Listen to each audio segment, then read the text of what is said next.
cette nouvelle étape va nous permettre de faire de la mise en couleur sur notre tableau.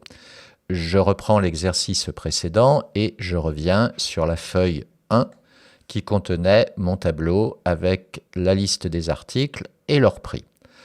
J'avais construit des bordures, c'est bien. Je vais maintenant faire de la mise en couleur à la fois du fond de la cellule et des caractères de texte.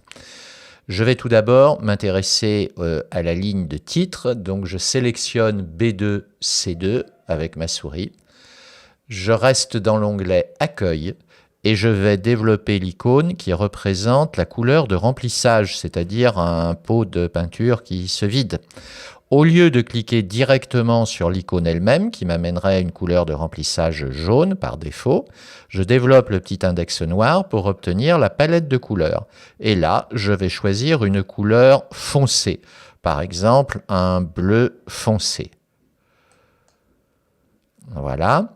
Si je clique en dehors, par exemple, n'importe où en E2, je vois que le texte qui est en noir ne se lit pas très bien sur ce fond de couleur foncée. Je resélectionne B2, C2 et toujours dans le groupe Police, je développe cette fois la palette de couleurs des caractères. Donc, je ne clique pas sur l'icône du A qui pourrait les colorier tout de suite en rouge par défaut.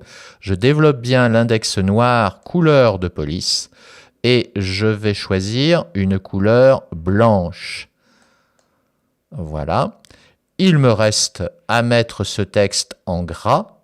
Je clique sur l'icône G. Le texte est donc bien en gras. N'hésitons pas à le centrer. Je clique sur l'icône du centrage.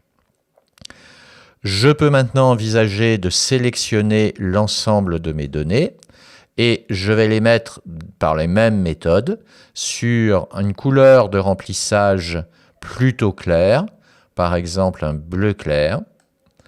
Et ceci me permet de laisser la couleur de police en noir. Nous avons donc maintenant un tableau beaucoup plus lisible. Nous verrons dans l'étape suivante que nous pourrions nous faire aider par des styles préprogrammés.